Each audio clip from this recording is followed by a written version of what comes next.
Si Berwin Mayley ay pinanganak bilang Erwin Mayley noong ika-4 ng Abril 1976 sa Maynila. Lumaki siya sa isang malaking pamilya at mayroong 9 na iba pang mga kapatid kung saan isa sa kanyang mga kilalang kapatid ay ang direktor ng pelikula na si Mark Mayley. Mula sa kanyang kabataan, walang konkretong indikasyon na siya ipapasok sa mundo ng sining at pag-arte bilang isang sikat na komedyante. Ang kanyang pamilya ay namuhay ng simple at ang kanyang ama na si Eduardo Mayley na mas kilala sa tawag na Tatay Eddie nagsumikap upang itaguyod sila magkakapatid. Sa usaping edukasyon at maagang pamumuhay, si Berwin ay ninirahan sa Parañaque kung saan naging kapitbahay niya ang sikat na aktor na si Jan Estrada noong panahon ng kasal pa ito sa aktres na si Janice de Belen. Ang ugnayang itong naging hindi inaasahang tulay upang makapasok siya sa industriya ng telebisyon. Ang pagpasok ni Berwin Mayley sa mundo ng showbiz ay hindi naganap sa isang mabilisang paglulunsad bilang bida. Nagsimula siya mula sa pinakamababang baitang ng produksyon. Noong taong 1995, sumubok siya bilang isang extra sa sikat na sitcom ng ABS-CBN na palibhasa lalaki na pinagbibidahan ni Richard Gomez, Joy Marquez at John Estrada. Ang kanyang tungkulin noong unay tagababa o tagapas lamang sa mga eksena, ngunit dahil sa kanyang kakaibang itsura, ang pagiging mabilog at ang kanyang nakatutuwang ekspresyon ng mukha, napansin ng direktor na si Johnny Manahan ang kanyang potensyal.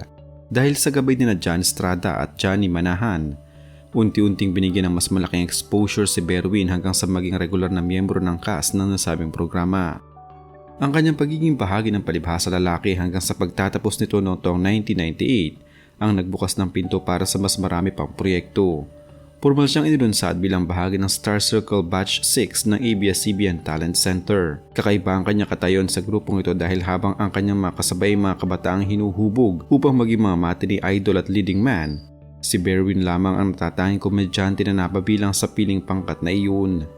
Pagkatapos na kanyang opisyal na paglulunsad, naging regular siya sa gag show na Super Laugh-In mula taong 1997 hanggang 1999.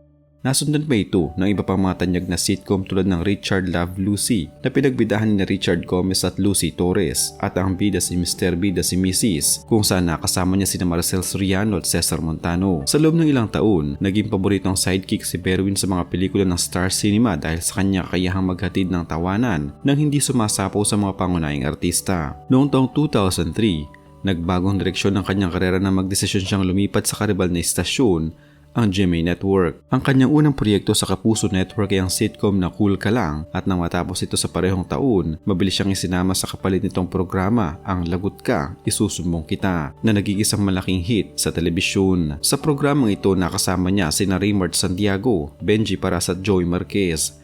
Dahil sa malaking tagumpay ng kanyang tambalan kay Benji Paras, binigyan sila ng GMA Network ng sariling palabas na pinamagatang Nax noong taong 2004. Hindi lamang sa telebisyon naging abala si Berwin, naging bahagi rin siya ng mga malalaking fantaserye tulad ng Mulawi noong taong 2004 at Darna noong taong 2005 na pinagbidahan ni Angel Locsin. Sa bawat proyektong kanyang ginagampanan, ang kanyang karakter ay laging nakatali sa kanyang pagiging malusog at nakatutuwang lalaki. Nagpatuloy ang kanyang pamamayagpag sa serye ng mga pelikula sa ilalim ng Regal Entertainment at GMA Films tulad ng Let the Love Begin at Say That You Love Me kung saan ang kanyang presensya ay tila garantiya ng aliw para sa mga manonood. Sa kabila ng paglipat ng network, napanatili ni Berwin ang magandang ugnayan sa kanyang dating estasyon at palagi niyang ipinapahayag ang pasasalamat sa mga taong nagbigay sa kanya ng unang pagkakataon sa industriya. Gayunpaman, ang buhay sa mundo ng showbiz ay hindi permanente ang ningning. Noong taong 2021, nagulat ng publiko nang lumabas ang balita sa iba't ibang ulat ng GMA News, kabilang mga programang Tunay na Buhay at Chika Minute na napilitin si Berwin Mayley na ibenta ang kanyang pinapangarap na bahay. Ang desisyong ito ay hindi naging madali para sa kanyang pamilya at nagdulot ng labis na kalungkutan. Inilahad ng komedyante ang mga totoong dahilan sa likod ng mabigat na hakbang na ito. Ang pangunahing sanhi ay ang matinding krisis sa pananalapi na nagsimula pa bago ang pagtama ng pandemya ng COVID-19. Ayon kay Berwin, unti-unti nang lumamlam ang mga alok sa kanya sa telebisyon ilang taon bago ang taong 2020. Dahil dito, nawalan siya ng regular na kita at nasapat upang tustusan ng buwan ng hulog o amortization ng kanilang bahay sa bangko. Ang sitwasyong ito ay lalo pang lumala nang maranasan niya ang kabiguan sa larangan ng politika. Noong halalan ng taong 2019, sumubok si Berwin na tumakbo bilang konsehal sa bayan ng Taytay Rizal sa ilalim ng Nationalista Party. Sa opisyal na talaan ng eleksyon 2019 mula sa ulat ng GMA News Online, Si Berwin ay nakakuha ng 43,292 na boto. Bagamat mataas ang bilang ng mga bumoto sa kanya, hindi ito sapat upang makapasok sa 8 bakanteng pwesto para sa konseho dahil pumosisyon lamang siya sa ika-9 na pwesto sa kabuang bilang ng mga kandidato. Ang pagkatalong ito sa halalan ay nag-iwan sa kanya ng malaking kakulangan sa pananalapi dahil malaking halagang nagasto sa kampanya at wala siyang nakahandang alternatibong plano o business backup para sa kanyang pamilya pagkatapos ng eleksyon. Nang dumating ang taong 2020 at ipatupad ang malawakang lockdown dahil sa pandemya, tuluyang nawala ang mga natitirang racket ni Berwin tulad ng mga live event at mga pagtatanghal ng mahika na nagbibigay sana sa kanya ng panandaliang kita. Dahil sa kawalan ng pambayad sa bangko at upang maiwasan na tuluyang marimata ang ari-arian ng walang nakukuha, nagpasya si Berwin at ang kanyang asawa na ibenta ang kanilang dream house noong taong 2021. Ang bahay na ito ay labis na mahalaga para sa kanila dahil ang kanyang mga anak mismo ang kasama niya sa pagdidisenyo at pagpaplano habang ito ay pinapatatag. Ang paglipat mula sa pagiging may-ari ng isang marangyang tahanan patungo sa pagiging nangungupahan o nagrerenta ay isang masakit na realidad na nagpaiyak sa dating komedyante sa harap ng media.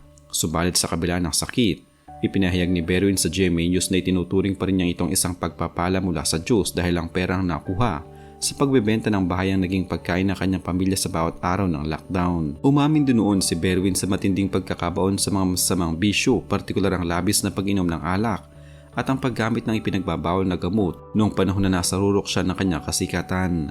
Sa kanyang mga naging panayam, hayagang sinabi ni Berwin na dahil galing siya sa hirap, na magsimula siyang kumita ng malaking pera sa showbiz ay nawalan siya ng disiplina sa katawan. Labis din pinag-usapan noon si Berwin Mayley dahil sa kanyang radikal na pagbawas ng timbang sa kanyang karera. Noong magpasya si Berwin na baguhin ang kanyang pamumuhay at magbawas ng timbang sa pamamagitan ng pagtakbo at tamang dieta, marami ang humanga sa kanyang transformasyon. Subalit ang pagbabagong ito ay nagkaroon ng negatibong epekto sa kanyang mga proyekto sa showbiz. Ayon sa mga ulat, hayagang sinabi ng mga direktor at producer na hindi na siya nakatutuwa dahil nawala ng kanyang pagiging mabilog na siyang trademark ng kanyang komedya. Ang pahayag na ito na hindi na raw siya nakakatawa dahil lamang pumayat siya ay naging mitya ng malaking debate sa industriya tungkol sa body shaming at sa mababaw na tingin ng ilang management sa talento ng isang komedyante. Naging matindi rin ang pagsisisi at emosyonal na pag-iyak ni Berwin Mayley dahil sa pag-iwan sa mga kontrata sa mga malaking network tulad ng ABS-CBN at GMA Network. Sa isang panayam, inilathala ni Berwin ang kanyang mga maling desisyon noong siya ay sikat pa, kung saan inakala niya na palaging may bukas na pintuan para sa kanya kahit iwanan niya ang mga oportunidad na ibinibigay ng mga estasyon. Ang kanyang pahayag na tapos na ako sa pagpapapansin ay naging sumbatan sa kanyang sarili na nagpakita ng kanyang matinding pagninilay-nilay sa mga nasayang na pagkakataon sa industriya.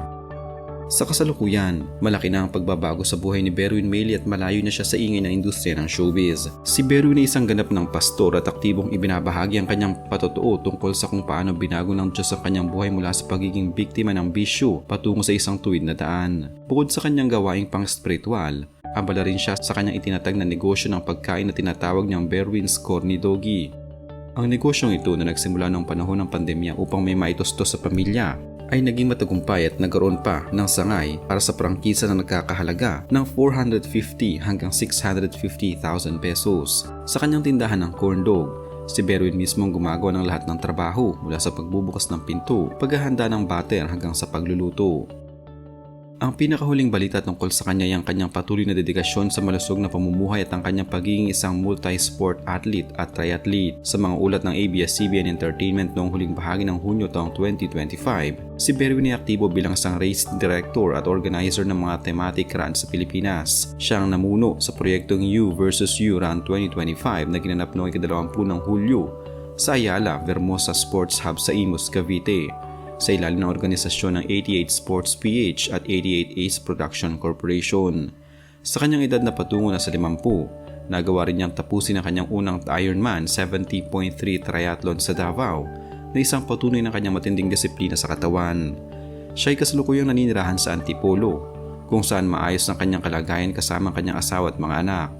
Masaya at payapa ang kanyang buhay ngayon, bagamat wala na sa kanyang karangyaan ng isang sikat na artista.